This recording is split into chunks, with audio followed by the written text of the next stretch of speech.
嗨，大家好，欢迎来到今天的中文课。今天跟大家聊一聊我们生活中经常使用的钱。中国的钱被称为人民币，人民币有纸币和硬币两种。我们在日常生活中使用钱的场景大多是在买东西的时候。接下来我们就通过购物，也可以说买东西这个场景，来学习中文中关于钱的表达方式。让我们开始吧。好，我们以买一杯咖啡为例。当我们来买一杯咖啡的时候，我们怎么样来询问价格呢？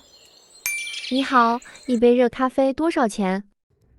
好，这里的多少钱就是我们生活中用的最多的询问方式。这里请大家注意的是，我们不说一杯热咖啡是多少钱。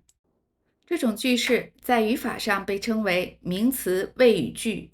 我们可能听过这样的例句：今天星期三，爸爸60了，他北京人。我们发现这三句中都没有是，这是名词谓语句的一个主要特点，常用于表示时间、表示籍贯、出身、身份、数量等等。但是否定形式需要大家注意了，要加不是，说成今天不是星期三，爸爸不是60岁。好，如果我们去菜市场，大家知道什么是菜市场吗？对，也叫自由市场。在菜市场询问价格的时候，我们也可以用怎么卖来询问。白菜怎么卖？苹果怎么卖？怎么卖一般是在询问散装商品的价格。散装也就是说没有放到盒子里、没有放到袋子里的商品，一般需要称重来卖。我们也可以说白菜多少钱一斤？白菜几块钱一斤？白菜的价格是多少？当然，最普遍用的最多的就是白菜多少钱一斤？白菜多少钱一颗？好，学会了询问价格的方式之后，我们来了解一下怎么来表达价钱。好，中国人民币的单位有元、角、分。1元等于10角，1角等于10分，1元等于100分。好，比如这个金额，我们就读作10元8角5分。在日常的口语表达时，我们也经常读作10块8毛5。在口语中，最后一个单位经常会被省略，我们就读作10块8毛5。当然，你也可以说10块8毛5分。好，我们在表示金额的时候，有时候会用多这个字。多的使用方法一般加在数词的后面，表示略多于前面数词所表示的数字。比如有人说你的裙子很漂亮，多少钱？你就可以说100多块，意思就是说比100多一些。好，需要注意的是，当数词为10的时候，多在量词的前后都可以使用，可是意思却不同。好，这个数我们叫它18块或18元。那下面这个数字我们叫它10元8角，也可以说10块8。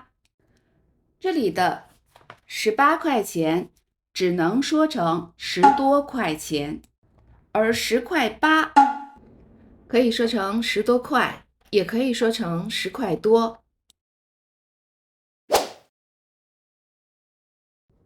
好，人民币的钱数呢，除了用阿拉伯数字来表示之外，还可以用汉字来表示。我们可以在人民币的纸币和硬币上看到这样的汉字，我们一般称它为大写金额。在日常生活中，需要使用大写金额，往往是在跟银行打交道的时候。普通的中国人也很少会写这样的字，所以我们就了解一下就可以。我们也来看一个具体的例子，比如说1609.5毛，那在银行或者是需要写在支票上的时候，就会写为大写金额是不用写小数点的。最后来介绍一下，现在在中国除了现金以外，使用比较多的一些电子支付方式。分别是信用卡支付、微信支付、支付宝支付、银联支付。在使用的时候呢，需要注意动词。我们来看几个对话。可以用微信支付吗？可以，请扫这个码付款。好，扫码就是用手机去识别或者是扫描二维码及条形码。在使用微信支付或者支付宝的时候，经常会用到这个词。现在在中国社会，扫码这个行为无处不在，尤其是在疫情期间，扫码这个词的使用率非常高。好，我们再来听一段对话。您是刷卡还是用现金支付？刷卡，请帮我开张发票。好，当我们用信用卡或是银联卡支付的时候，我们会用刷这个动词，刷卡。发票就是收款的凭证。好，接下来为大家介绍在生活中我们经常使用的跟钱有关的词汇。换钱、汇率、零钱、红包、工资、奖金、购物小票、收据、结账、租金。保险。好，以上就是中文中关于钱的表达方式的说明，你学会了吗？如果您在中文学习中有什么问题，请在留言栏告诉我。如果这个视频对您的中文学习有所帮助，请订阅并点赞。感谢您的收看，我们下个视频再见。